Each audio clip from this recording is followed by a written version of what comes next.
I have the peas picked, and I've just about finished shelling them, but I just thought you might like to see, in case you've never shelled any peas or seen anybody shell any peas. Let me show you how it's done.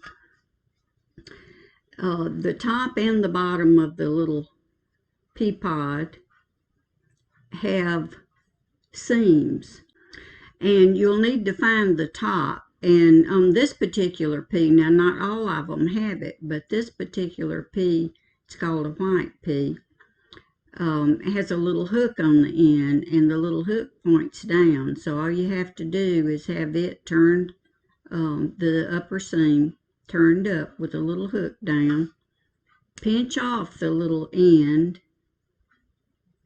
and then pull. And then that string opens up the top seam. So all you have to do is take your fingers, I'm at an odd angle here, I'm normally working down in my lap, but you just open up the seam that's on the top. Now you can open up the bottom seam if you want to, but it's a little bit harder that way. And then you just take your thumb and remove the peas from the pod. And then you can just discard the pod. Now, you can make pea pod jelly out of it, but I'll show you that another day. But I just need to finish shelling these, and then we will prepare them for freezing. And that way, in the middle of winter, when we want fresh peas, all we have to do is go and get a box out of the freezer and cook them. And they'll taste just the same as if you had just gone out to the garden and picked them. They'll be very good. So how can you tell whether the peas are ready to pick? Usually, the peas start changing color. Let me show you here, because I have a tendency to pick them a little bit too soon. But see, this pea is very small, and the little bumps along the sides are not very pronounced. But if you can look at the difference between that one and this one you can see actually see that the peas are getting bigger inside. And now, as far as the color,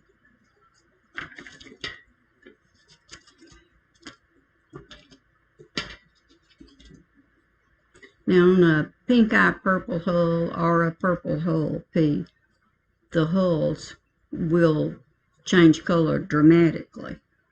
But with something like these, which are called white peas,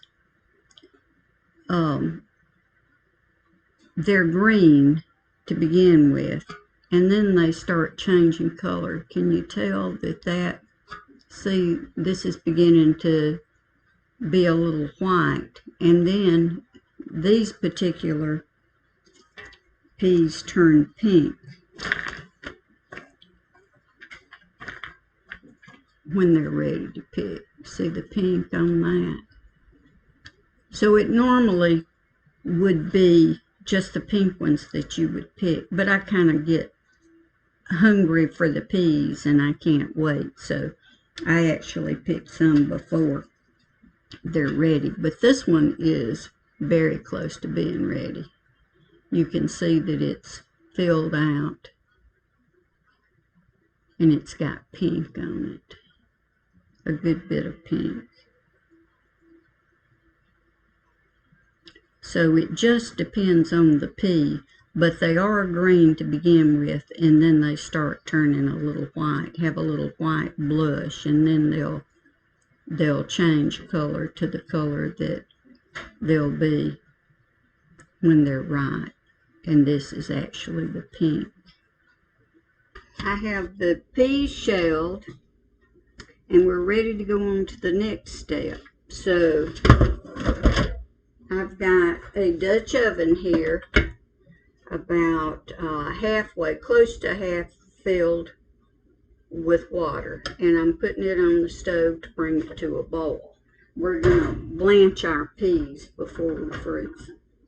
The blanching process, where we drop the peas, the fresh peas, into boiling water, and that stops the growing enzyme in them, so that we can freeze them and they'll still taste like fresh when you take them out and cook them. So the water is coming to a boil, and I've washed in hot soapy water about half a dozen of my freezer boxes, these plastic freezer boxes. That's what I use to put my vegetables in the freezer. So now I'm going to wash the peas well. Now, keep in mind that the peas come out of the garden, and usually they have a good bit of sand or dirt or grit of some kind on the shells, which when you're shelling them, you get some to the peas. So we have to make sure we get rid of all that sand, dirt, and grit, so that when we cook them, we won't be crunching on anything. So what I use is a strainer. You can use a colander or some kind of strainer, whatever you happen to have. But you need to run these peas through at least 3 or 4 washes, just to make sure you don't have any dirt, grit, or any kind of foreign matter, bugs or anything in them. And you need to pick them carefully. And I try to get rid of this little stuff that comes out of the shell of the pea. I get rid of extra. I don't try to pick it all out. But I rinse out my colander and my strainer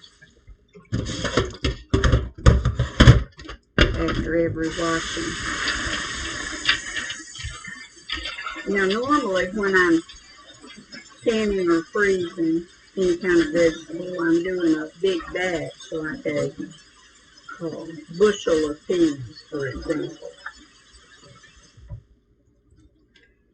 But with this little fall garden of mine, I only have 1 row of peas, so I won't have that many at the time. They don't all get ripe at the same time.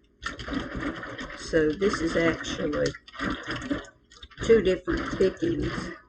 I picked today, and then I had picked day before yesterday and put them into the refrigerator so that I'd have enough to freeze. But I have frozen in smaller batches, just 1 box. I don't want to waste any.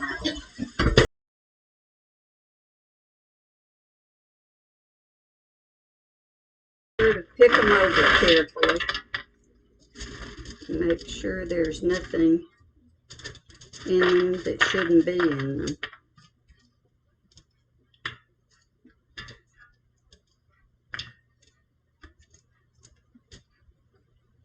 To me, that's the most time-consuming part.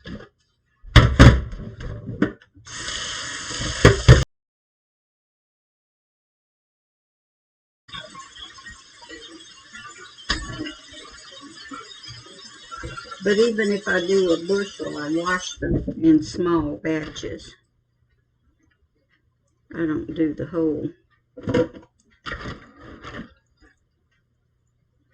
container of peas at one time.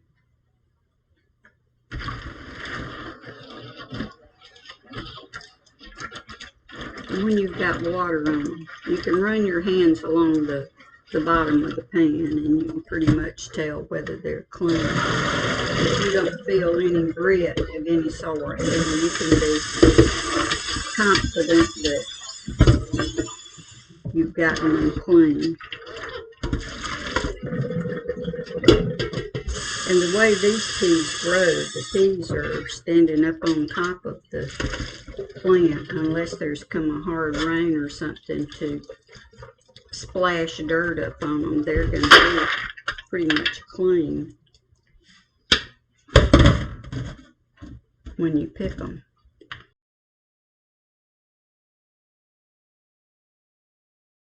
Don't want to waste any of them. Okay, so these are clean. And I'm just waiting for my water to boil so I can blanch them.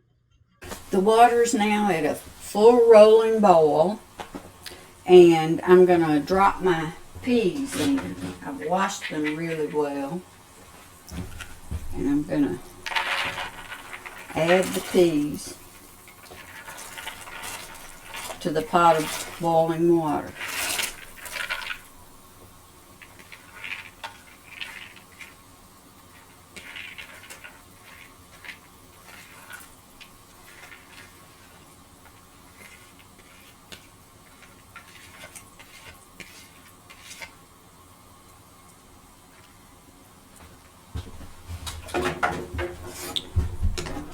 I'm just going to give them a little stir now and let them come back to a full rolling boil. And then we'll let them boil for 1 minute after they come back to a full rolling boil. The peas are back to a boil, and I'm going to let them boil for 1 minute.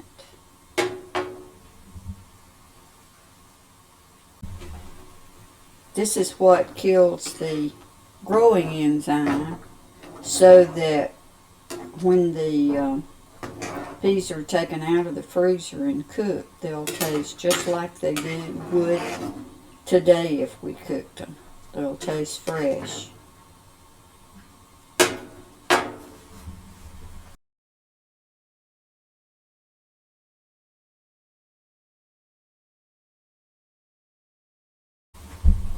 Alright, the peas have boiled for a minute, and I'm going to take them off the stove and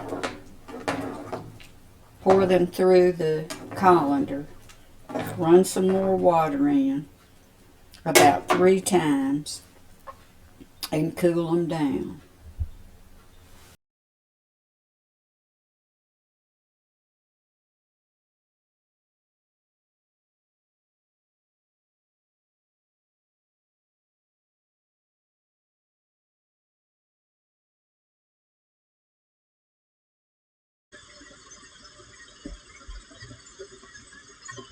And when they're close to being cool, I'm going to add a few ice cubes. About 1 more time through the strainer.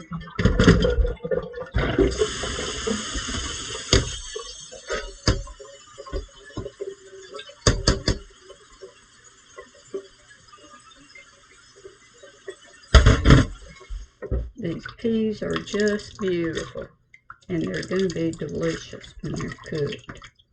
Okay, so I have an ice tray, and I'm going to add the ice to cool this down very quickly.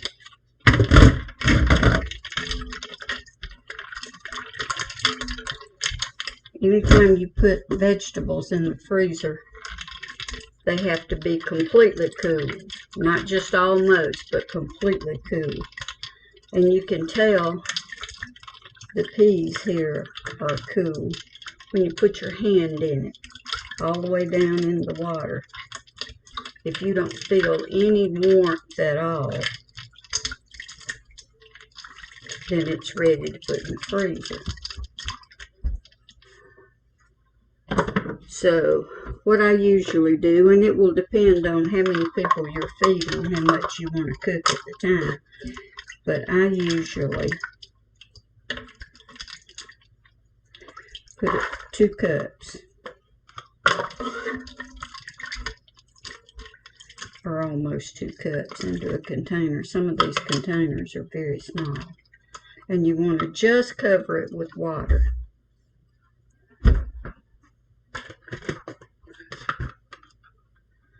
And this is ready to go into the freezer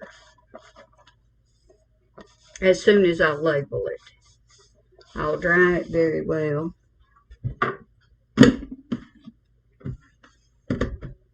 And put a label on it. And I always put the date as well. So on these I'll put peas 21.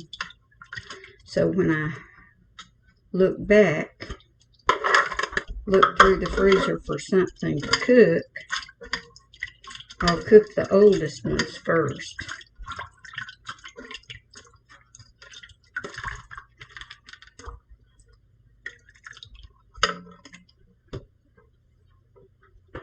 Now don't fill them too full, because when they freeze and expand, they might burst the container.